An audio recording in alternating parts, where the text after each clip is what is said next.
Just watch your steps here. Most of the people that work here, they used to work at mines before. So when the mine decides to shut down, they have nothing to do but to go down there and dig for themselves.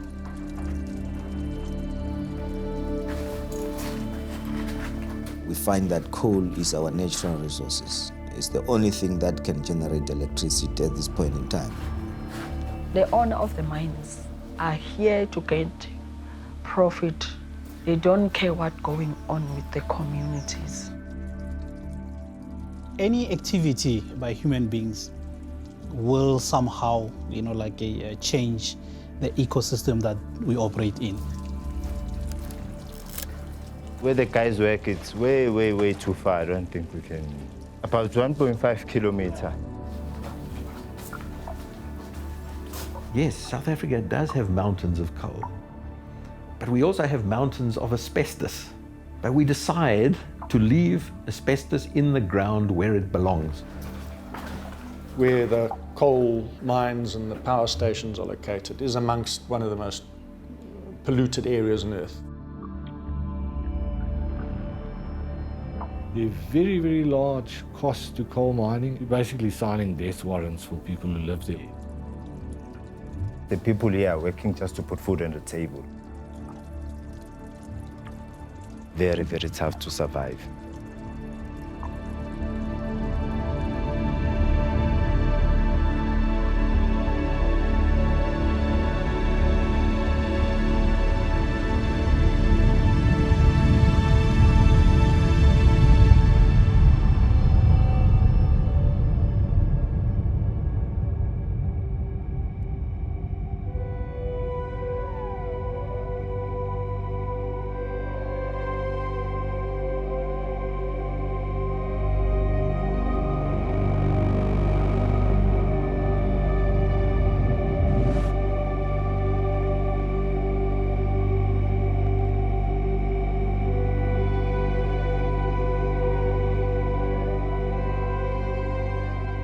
We've got 17 coal fields in South Africa, and more than half of them are bunched together on the Mpumalanga Highveld. It's called the Central Basin.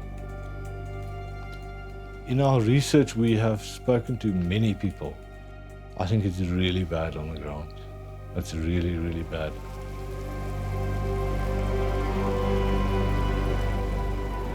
There are two mines here. That one is the old mine. If you can see the dust that is coming out when they are blasting, you can even smell it. Even if you wipe yourself like this, there's a black dust in your hand. So what about if you inhale it?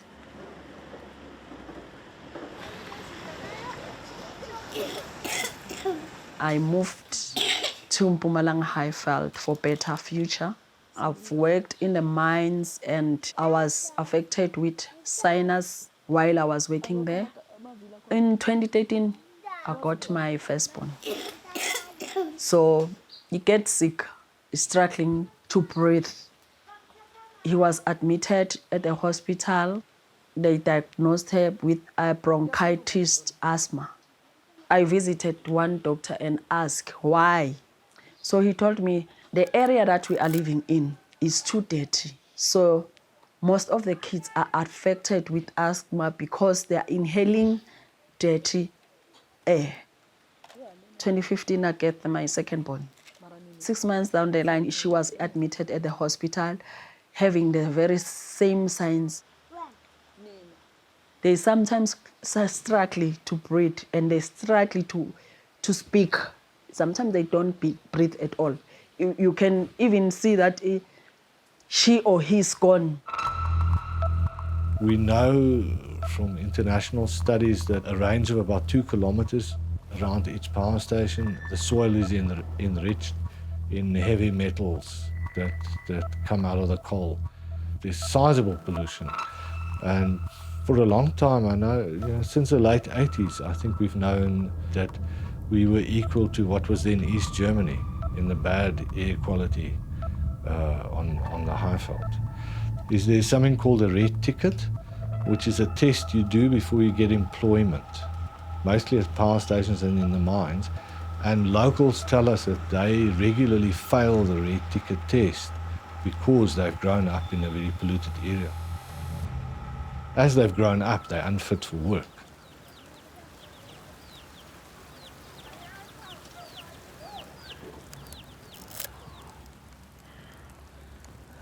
Ek sukkel baie om die asem te kry. Die dokter sê my gesê, my longe is seer gekry van die TB. Ek is baie kwaad vir hulle. Want ek het by die klas groter word, die siekte, ek het nie siekte gehad. Maar as ek net by die myne gewerk het, toe kom ek by die myn uit, toe word ek siek. My kinders sy ma. Ja, het was reg vir my. Alles was reg. Maar na het ek siek geword. Miskien het ek vir hom siek gegee, ek weet nie. Dus toen het hij ook TB gehad, nadat toe gaan hij worden. This pollution with particulate matter, prime explanations of all the respiratory problems that we see on the Highveld. Particulate matter 2.5, small enough to get very deep into your lungs. 30% of the patients around this Akaville, they are suffering from asthma because of the what you call the pollution that is from the farms around us. We have asthmatic patients, we have TB patients, HIV patients, and so on. Something that is painful, the government doesn't take us seriously. They don't know what we are going through. And even if we go to our councillor to ask if they can move us from here to somewhere, it doesn't take us seriously because he think that maybe we are playing or we are just want some houses somewhere. It's painful to watch your kids dying in front of you.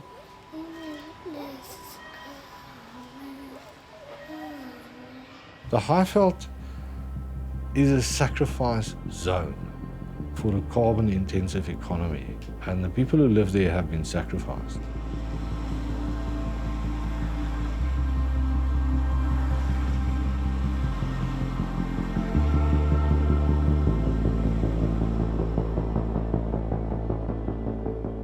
Eskom is a 100% owned state-owned company, so the government owns Eskom.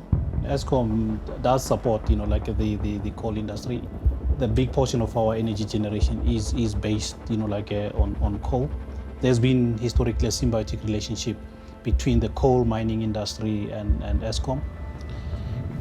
Let me put it this way: about 70% of the energy requirement in South Africa are met through coal. I think the simple fact is that we've got it. It's in abundance.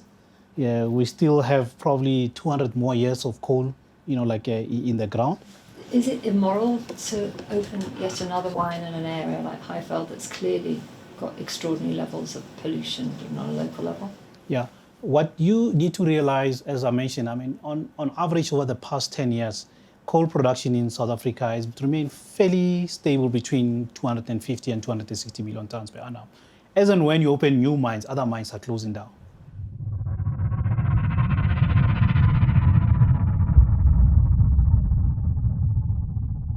Coal, for the last 100 years or so, it's really powered the economy. It was critical to the industrialization of this country. Now, with the declining world markets for coal, the price of the export coal has collapsed.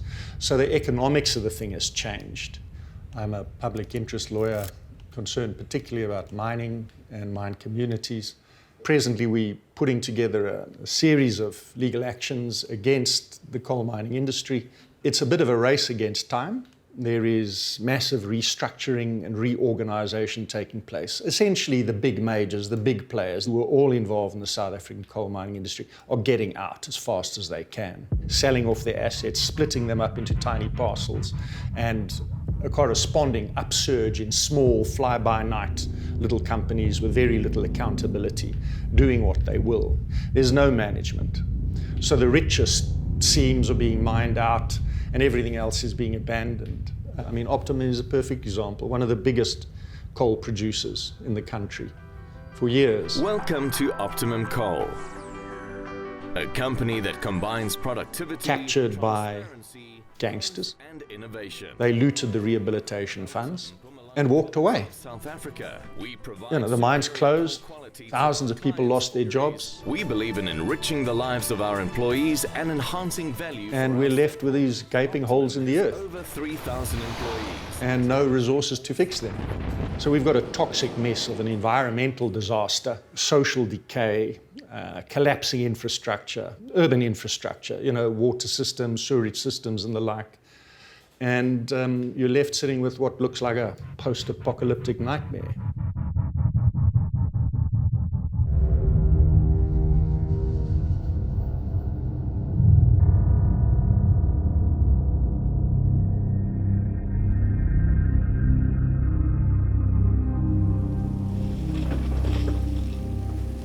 Here where we live, there are a lot of abandoned mines. When a mine is abandoned, people go there and mine for themselves. There's nothing else there is because there are no jobs. There are big mining companies, but they employ people from outside and all of that. We want the story of the artisanal miners to be heard.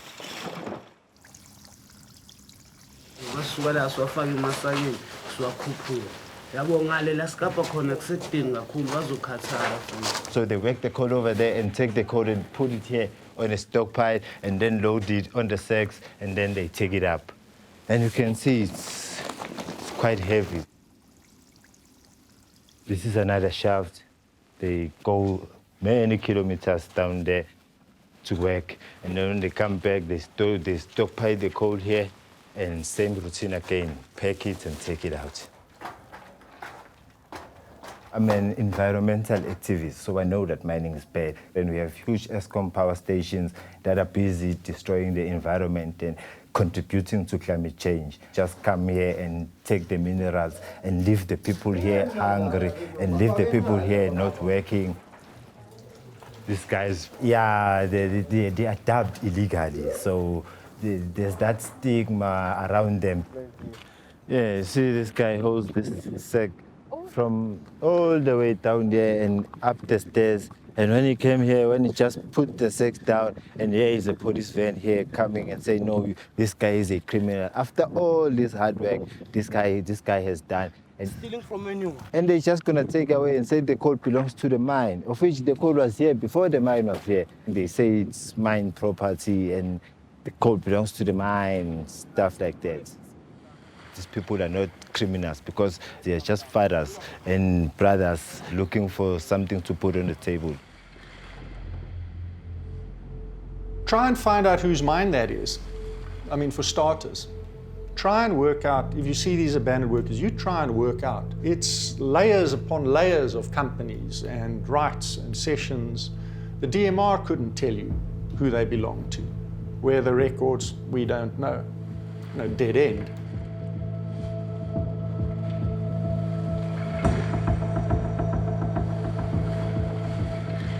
There is, of course, a big coal mining industry in South Africa. It is multifaceted, from mining to transportation of coal, to all kinds of services and communities that have built up around the coal mining towns of South Africa. The coal mining sector has been an extremely successful example of black economic empowerment. And now suddenly they're being told, no, the future is green. The future is not coal. For them, this is a disaster because of their new investments into the coal sector that they see possibly becoming stranded assets. No. Challenges that we find ourselves into will be the low salaries to our members, and as the union, our role and responsibility is to fight for job security. The mines, some of them are closing because they are saying the export price has dropped and so on and so forth. The coal price has dropped and so on and so forth. We are of a view that the prices are being manipulated. A week ago, the president was addressing Waterberg region, that we had mines that area that can survive or be in existence for the next 100 years. That tells you that we have abundance of coal as a raw material, and that should be the only source of energy in our country. No. Unfortunately, we are not going to talk about the global and whatsoever sentiment that people might advance. Those that are scientists, they can raise what their views. It is a myth, and we are not going to allow to be dictated by anyone.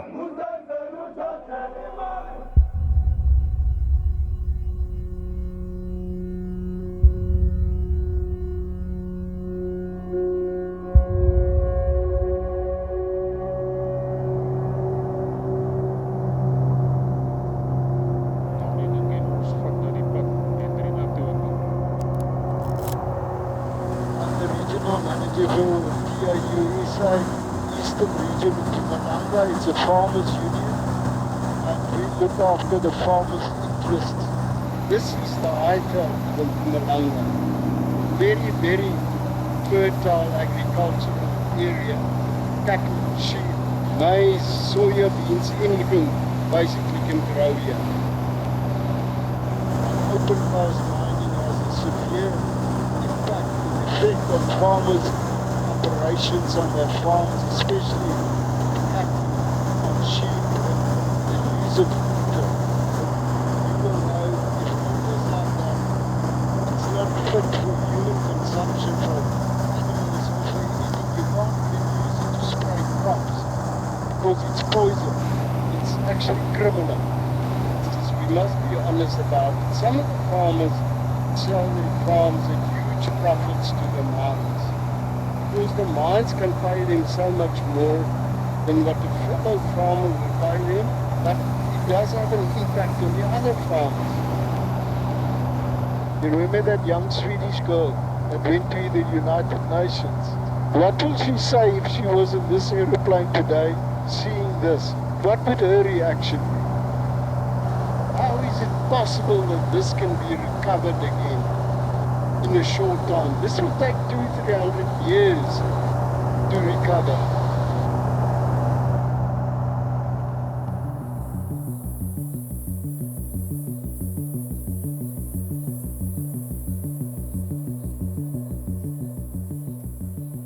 The proposed mine near the Kruger, a very large, very extensive mine, would be devastating for that area for a number of reasons. One, water. There simply isn't adequate water.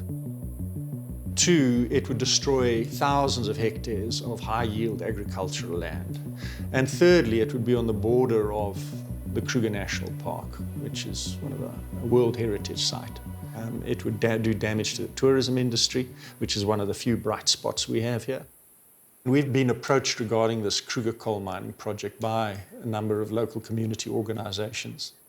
The technique that we've developed is to put up these demands, make these calls, note those objections, and then wait for the DMR to award the license anyway. I must be frank about it. I mean, it would be a really bad thing if there was a coal mine there. But it wouldn't surprise me if the right were granted.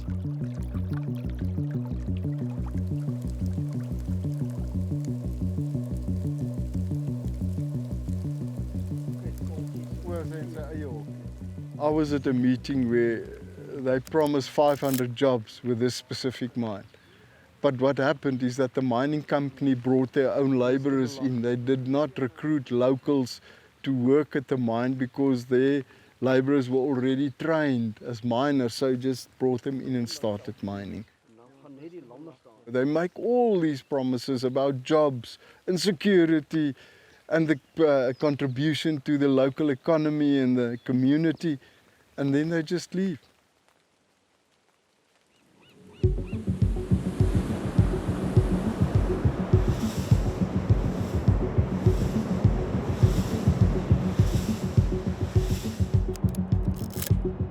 got wonderful sun, we've got a great wind resource. If you look at South Africa, it could be one of the big contributors to renewable energy in the world. It's something that can make the economy grow. It just needs to get tapped into. We are still not even at 10% of the country's electricity being supplied by renewables. I think with technology moving forward, you could get very close to supplying all the energy that the country needs from the renewables. The resource is there.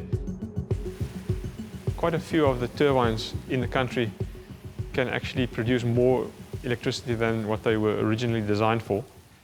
A day like today, when the wind is blowing nicely, if we could actually sell the excess capacity into the grid, that could supply electricity to about 14,000 basic households. Unfortunately, we are not allowed to sell that excess capacity into the grid at this point.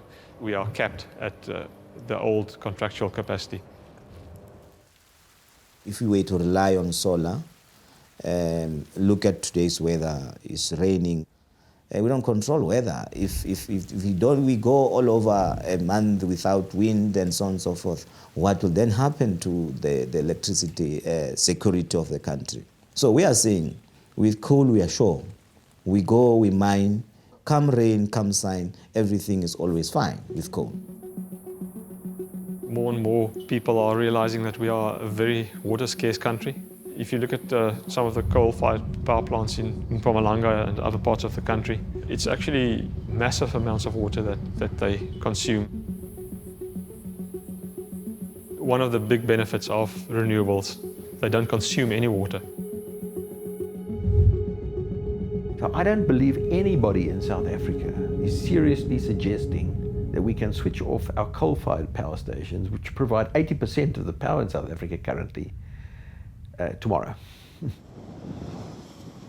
It's a vision and a goal towards which we can strive.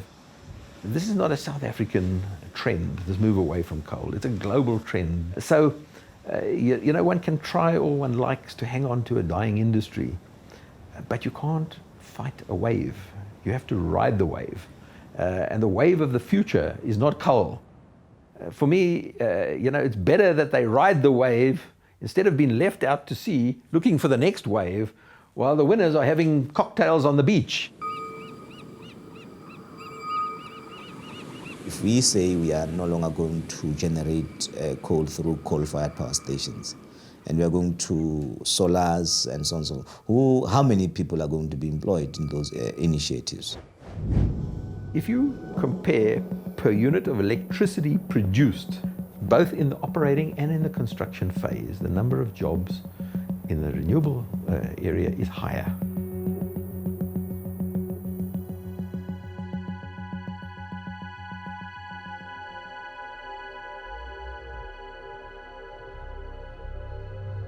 There's the old coal fields of Mpumalanga province, where there is an entire coal mining industry in decline. But the big opportunity is that these towns have got roads and schools and clinics and housing and skills. They've got welders, electricians, builders, all looking for jobs. And the most important thing that they've got is a grid connection. This makes them an incredibly good opportunity to become renewable energy development zones of the future. In the last few years, renewables has actually become the cheapest form of energy that's available, and that is definitely adding impetus to this whole transition to renewables. We just can't wait much longer to make that transition. There's big scope for renewables to expand. What it needs is to have a proper renewable energy industrial strategy. It would be a much more inclusive economy. The evidence there, the proof is there. I mean, why else would we participate, in all the initiatives to try and address it at a global level and acknowledge that, Eskom, we contribute probably 40%, of the carbon emissions in the country. So, it's there. We've admitted it. We've never said nay. We're not denialists. We are not denialists. But Eskom, ready for change? Because you're the key energy supplier. Are you ready for that change? I'm not going to answer that. I don't think I'm the right person to answer that. Yeah. But the roadmap is there. I know we're going there, but yeah, no, that I will not answer. May I please not answer that? Yeah.